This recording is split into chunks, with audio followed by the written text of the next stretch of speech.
Class 12th का chapter first वैद्युत आवेश एवं क्षेत्र, इसका 5th पार्ट और लास्ट पार्ट हमने अक्षीय या अनुदैर्घ्य स्थिति में वैद्युत क्षेत्र की तीव्रता को पढ़ लिया था। अब यहाँ पे है निरक्षीय या अनुप्रस्थ स्थिति में वैद्युत क्षेत्र की तीव्रता निकालनी है। तो कैसे निकालनी है? निरक्षीय या अनुप्रस्थ स्थिति वो होती है कि जहाँ पे एक डायपोल रखा है, डायपोल ए बी ये रखा है, इससे पी पॉइंट पर इसके परपेंडिकुलर मिड पॉइंट ओ से पी पॉइंट, ये आर मीटर की दूरी पर कोई पी पॉइंट है, इस पॉइंट पर हमें वैद्युत क्षेत्र की तीव्रता निकालनी है। ठीक है, हम जानते हैं कि डायपोल की डिस्टेंस 2L होती है। तो 2L अगर ये मिड पॉइंट है वो, तो आधी डिस्टेंस L और इधर की आधी डिस्टेंस भी L होगी। ठीक है, अब ये R है, ये L है, ये एक आपको राइट एंगल ट्राइंगल बनना हुआ दिख रहा है। राइट एंगल ट्राइंगल मतलब जिसका एक एंगल 90 डिग्री हो। ये एंगल 90 डिग्री होगा क्योंकि ये परपेंडिकुलर है। ठीक है, तो पाइथागोरस थ्योरम हमने 10th क्लास में पढ़ी है।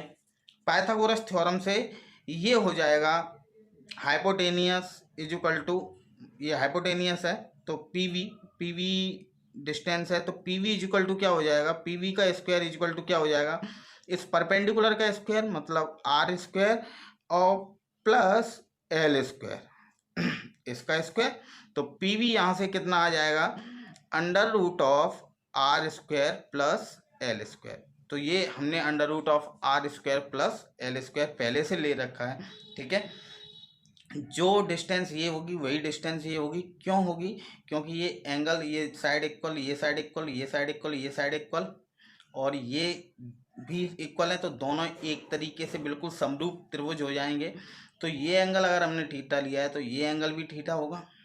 ठीक है, और जो एंगल ये होगा वही एंगल ये होगा। ठीक है, तो इसकी ज़रूरत नहीं है, इसलिए हमने अभी इसको लिया नहीं है। ठीक है, प्लस क्यू, अगर ये पी को हम एक पॉइंट प्लस चार्ज कंसीडर कर लेते हैं, अगर ये धनावेश है तो प्लस की वजह से, इस प्लस क्यू की वजह से इस पे जो इंटेंसिटी ऑफ इलेक्ट्रिक फील्ड होगा उसकी डायरेक्शन इधर की तरफ होगी, इससे दूर की तरफ हटेगा। ठीक है, और अगर ये प्लस है ये माइनस है तो ये इसकी तरफ डायरेक्ट होगा। तो इस ये E2 जो होगा, intensity of electric field due to minus Q charge, ये आपका इधर की तरफ होगा।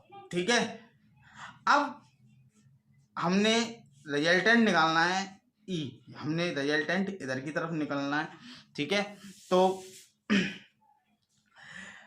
ये लाइन EP और ये AB ये पैरेलल होंगी, तो अगर ये थीटा है तो ये भी थीटा ही होगा। ठीक है, तो ये पूरा ये थ्योरेटिकल ये सिस्टम जो बना हुआ है इसको थ्योरेटिकल रूप में लिखा हुआ है, आप एक बार पढ़ लीजिए, उससे आपको पता चल जाएगा। ठीक है, अब आते हैं इस डायग्राम पे। ये डायग्राम एक्चुअली में क्या है, जो यहाँ पे जो डायग्राम बना हुआ था इतना सेटअप, इस डायग्राम को एक्सटेंड किया गया है। कैसे? हमें कंपोनेंट निकालना है हमारा ये E1 है, ये E2 है और ये E, ये तीन चीज़ें हमें पता है उस डायग्राम से, ऊपर वाले डायग्राम से। तो अब क्या करना है, इसके कंपोनेंट्स निकालने हैं। कंपोनेंट्स क्या होंगे, इसका जो परपेंडिकुलर कंपोनेंट्स होगा, कंपोनेंट्स निकालने का बहुत आसान सा तरीका है। जो ये थीटा एंगल होता है, इससे जो सटी हुई लाइन होती है वो हमेशा कॉस कंपोनेंट होता है, और जो दूर होता है वो हमेशा साइन कंपोनेंट होता है। हमेशा याद रखना कि थीटा से सटा हुआ क्या होता है, कॉस कंपोनेंट, और थीटा से दूर साइन कंपोनेंट। ठीक है, क्यों होता है? क्योंकि थीटा से जो सटा हुआ होता है वो हमेशा बेस होता है। बेस यहाँ से आप देख सकते हैं, इसको हम हमेशा बेस मानते हैं, आधार मानते हैं, और थीटा से जो दूर होता है उसको हम हमेशा लंब मानते हैं। तो sine theta is equal to होता है लंब अपॉन कर्ड, और cos theta is equal to होता है आधार अपॉन कर्ड। ठीक है, बेस अपॉन हाइपोटेनियस और परपेंडिकुलर अपॉन हाइपोटेनियस, ठीक है। तो यहाँ से थीटा से सटा हुआ E1 cos थीटा, इसका कॉस कंपोनेंट, और थीटा से दूर E1 sin थीटा। सेम यहाँ पे थीटा से सटा हुआ, क्यों ये थीटा क्यों हुआ, क्योंकि ये थीटा है तो ये भी थीटा होगा। इस तरीके की दो लाइनें अगर हम आपस में इस तरीके से काटती हैं तो ये जो एंगल होता है वो इस एंगल के बराबर होता है, और ये जो एंगल होता है वो इस एंगल के बराबर भी होता है। तो ये सारे आपस में बराबर होंगे, ठीक है। तो अब क्या करना है, तो ये थीटा, तो ये E1 cos थीटा और ये E2 sin थीटा। मैंने बताया थीटा से जो सटी हुई लाइन होती है वो कॉस कंपोनेंट होता है, और जो दूर होती है वो साइन कंपोनेंट। तो यहाँ तक ये बात समझ में आ गया आपको डायग्राम। अब आते हैं थ्योरी पे थोड़ा सा। हमने ए बी और B P equal to under root R square plus L square निकाल लिया था, ये दोनों के ये हाइपोटेनियस, ठीक है। अब इस माध्यम का अगर परावैद्युतांक हम के लेते हैं तो E इक्वल टू क्या होता है 1/4πε0, E1 इक्वल टू 1/4πε0 के Q upon R square plus L square. Under root में था, अंडर रूट का स्क्वायर होगा, अपॉन में आर स्क्वायर होता है, हमने बताया था। तो स्क्वायर से अंडर रूट कैंसिल हो जाएगा, तो ये हो आएगी value R square plus L square. Same यहाँ पे E2 ये भी बिल्कुल इक्वल आएगा। अब समझने वाली बात ये है, इस डायग्राम पे दोबारा आते हैं। E1 sin theta, E2 sin theta दोनों इक्वल हैं, E1 और E2, तो ये दोनों कंपोनेंट कैंसिल हो जाएंगे, कट जाएंगे, ठीक है।